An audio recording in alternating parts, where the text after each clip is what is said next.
যতক্ষণ যমুনা সেতুর উপরে থাকি ততক্ষণই মনে হয় নিজের শহরে এখন পর্যন্ত আছি।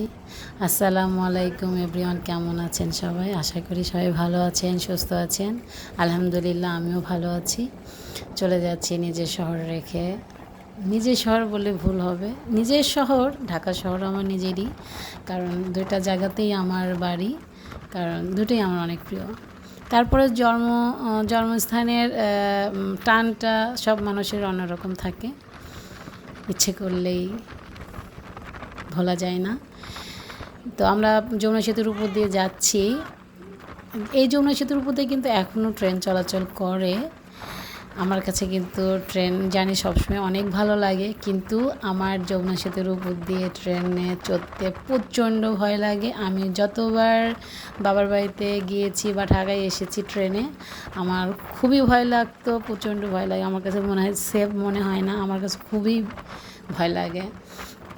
তো ট্রেন আসলে এই যমুনা সেতুর উপর যেতে হয় দেখেই আমি আসলে ট্রেন যখন, এই জন্য আমি ট্রেনে বেশি একটা চড়ি না, সবসময় আমি বাসেই চলাচল করি। আর পাশে দেখতে পাচ্ছেন একটা সেতু হচ্ছে, সেটা কিন্তু ট্রেনের জন্য তৈরি হচ্ছে। ইতিমধ্যে কিন্তু ওই সেতুটা অনেকটাই হয়ে গেছে, খুব দ্রুত ওইটা চলাচল শুরু হবে, তখন খুব মজা হবে। আমরা তখন ঢাকা থেকে সিরাজগঞ্জ থেকে ঢাকা আসব। তো আপনারাও অবশ্যই বেড়াতে আসবেন সিরাজগঞ্জে। আপনাদের সবাইকে ওয়েলকাম। ঘুরে যাবেন, বাসে আসবেন বা ট্রেনে আসবেন। আমাদের সিরাজগঞ্জে আসার রাস্তা কিন্তু খুবই সুন্দর, খুবই ভালো লাগবে। আর এই দূরত্ব মনে হলে, ট্রেন আর বাসের দূরত্ব মনে হলে একসময় কিন্তু দুইটা রাস্তা একসাথে হয়ে যায়, পাশাপাশি হয়ে যায়, ট্রেনও যায় বাসও যায়, দেখতে কিন্তু ভীষণ ভালো লাগে। আর আর এবারকার ঈদ জার্নি তো খুবই সুন্দর হয়েছে মাশাআল্লাহ।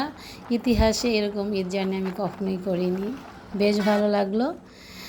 তো আমার পেজে ঘুরে যাবেন ভালো লাগলে, আর একটা লাইক দিয়ে দেবেন, আর সুন্দর একটা কমেন্টস করে দেবেন। সবার বাড়ি থেকে ঘুরে আসবো। আল্লাহ।